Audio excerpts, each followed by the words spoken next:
ان میں سے نمبر 1 ایران ہے۔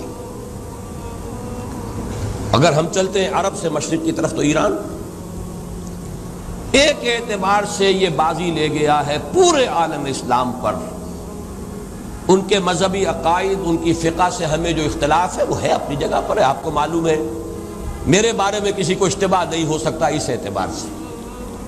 میری جس درجے دشمنی رکھی گئی ہے، جس طرح میرے سر کا جو ہے مطالبہ ہوتا تھا، 2 ہی آدمی تھے پاکستان میں کہ جن کے سر مانگے گئے، ایک کراچی کے وہ شاہ بلیغ الدین صاحب اور ایک نے، تو اس حوالے سے وہ اپنی جگہ پر اختلاف ہے، لیکن اس حقیقت کا اعتراف کیے بغیر نہیں رہا جا سکتا پورے عالم اسلام میں یہ واحد مسلمان ملک ہے جس نے بہرحال اپنی شریعت، اپنے عقائد کے مطابق ایک مذہبی انقلاب برپا کیا ہے۔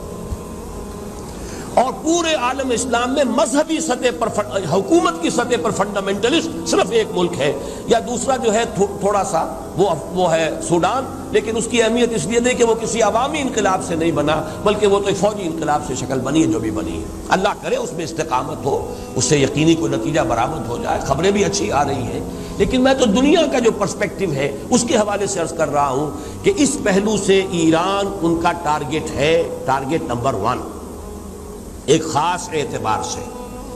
ٹارگٹ نمبر 1 ایک دوسرے اعتبار سے ہم ہیں، وہ میں بعد میں عرض کروں گا۔ چونکہ حکومت کی سطح پر فنڈامنٹلزم ہے اور وہ آیا ہے ایک عوامی انقلاب کے نتیجے میں، پھر ان کے پاس تیل کی دولت ہے، اس کے خلاف اکنامک سینکشنز بھی ہو جائیں تو اگر لیبیا کھڑا ہو سکتا ہے تو بہرحال وہ بھی کھڑا ہو سکتا ہے، اور نقشہ وہ دنیا کو دکھا چکا ہے کہ لڑا دے ممولے کو شہباز، یہ نقشہ بھی اس نے دکھا دیا ہے۔ یہ ہے ایران کا معاملہ۔ نمبر 2 پاکستان۔ پاکستان 400 برس کی تجدیدی مساعی کا امین ہے، امانت دار ہے۔ پورے ہندوستان میں مجدد الفسانی رحمت اللہ علیہ، شاہ ولی اللہ دہلوی رحمت اللہ علیہ، سید احمد بریلوی رحمت اللہ علیہ، ان کا جہاد، پھر اس 20ویں صدی عیسوی میں یا 14ویں صدی ہجری میں علامہ اقبال جیسا مفکر، مولانا مودودی جیسا مصنف، مولانا الیاس جیسا مبلغ، شیخ الہند جیسا مجاہد حریت، پورے عالم اسلام میں ان کا پیرلل کوئی موجود نہیں۔ یہ 400 سال کی تاریخ ہے، اس کی امانت اور اس کے نتیجے میں یہاں کے مڈل کلاس میں فنڈامنٹلزم کا ایک نیوکلیس ہے،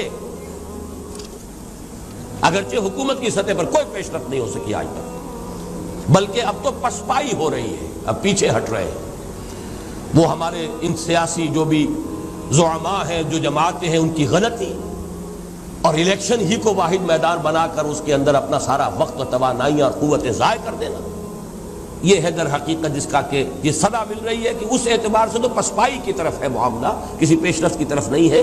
لیکن باہر والے تو دیکھتے ہیں نا کہ اندر کیا کچھ مواد موجود ہے۔ اگر مڈل کلاس میں وہ فنڈامنٹلزم کا بارود موجود ہے تو کسی بھی وقت اس کے اندر جو ہے وہ کوئی دھماکہ ہو سکتا ہے۔